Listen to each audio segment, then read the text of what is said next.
I wasn't meant to be home that evening. The doctors had said I needed more rest, but they discharged me a day earlier because my surgery went smoothly. I remember stepping out of a cab, the pavement still glistening from rain. Every movement tugged at my stitches, but I ignored the pain and unlocked the door. The moment I stepped inside, a metallic scent hit me. Not fresh blood, but something stale and heavy. She was lying on the floor next to the couch. My wife, her lips were pale, her eyes barely open, staring at nothing. I knelt beside her, but I could already feel the coldness in her skin. The house was silent, except for the steady ticking of the clock. Everything around her looked painfully ordinary. The half-finished cup of tea, a folded blanket on the sofa, her phone close to her hand. Then her phone lit up. A message from our son. Finally, a break from those useless old people. A picture of him in Spain, drink in hand, smiling. 5 minutes later, I made the call, but before that moment, before everything crumbled, we were different people. I met her 32 years ago in the university library. She sat near a pile of medical journals she didn't fully understand, trying to act studious while sneaking glances at me. That gentle awkwardness made me fall for her. Together we built a life.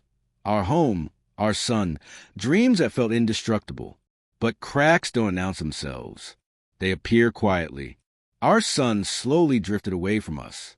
He became someone who always wanted more money, more freedom, less responsibility. And she began to change too.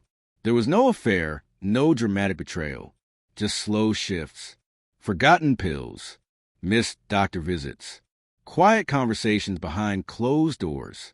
3 months before my surgery, I woke at 3 a.m. to the sound of her sobbing in the bathroom. When I knocked, she said it was nothing. The next day, she couldn't meet my eyes. Soon after, I found large withdrawals in our bank account. Then our son started calling more frequently. Just a loan, Dad. I'll pay it back. He never did.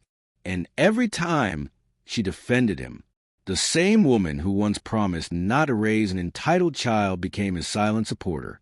When the doctor said I needed surgery, I saw relief in their faces. Not fear relief. I wasn't offended. I just saw truth. With me gone, they could handle things their way. But life doesn't always go according to their plans. I returned earlier than anyone expected. No one was waiting. Except her, lifeless on the floor. I sat there, looking at her face, the untouched medication bottle on the table.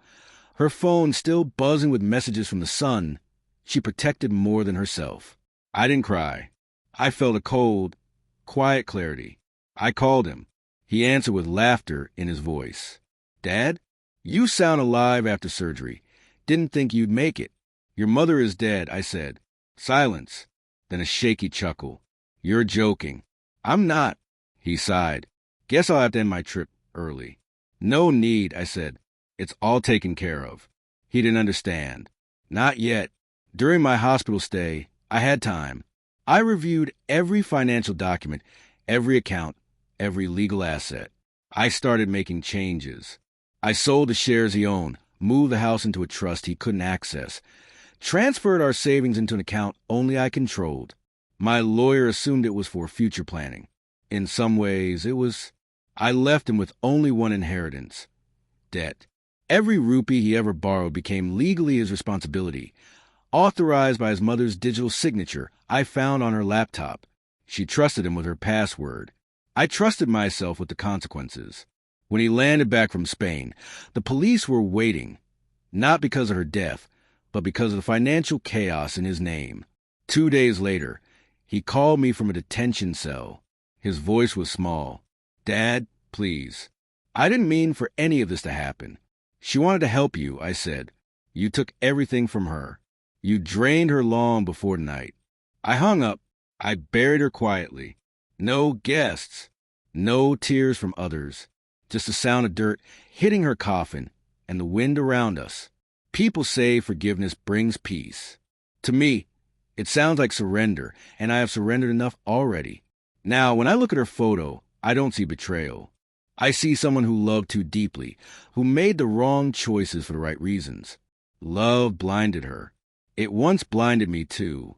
As for our son, the last I heard, he is somewhere far away, working to pay what he owes.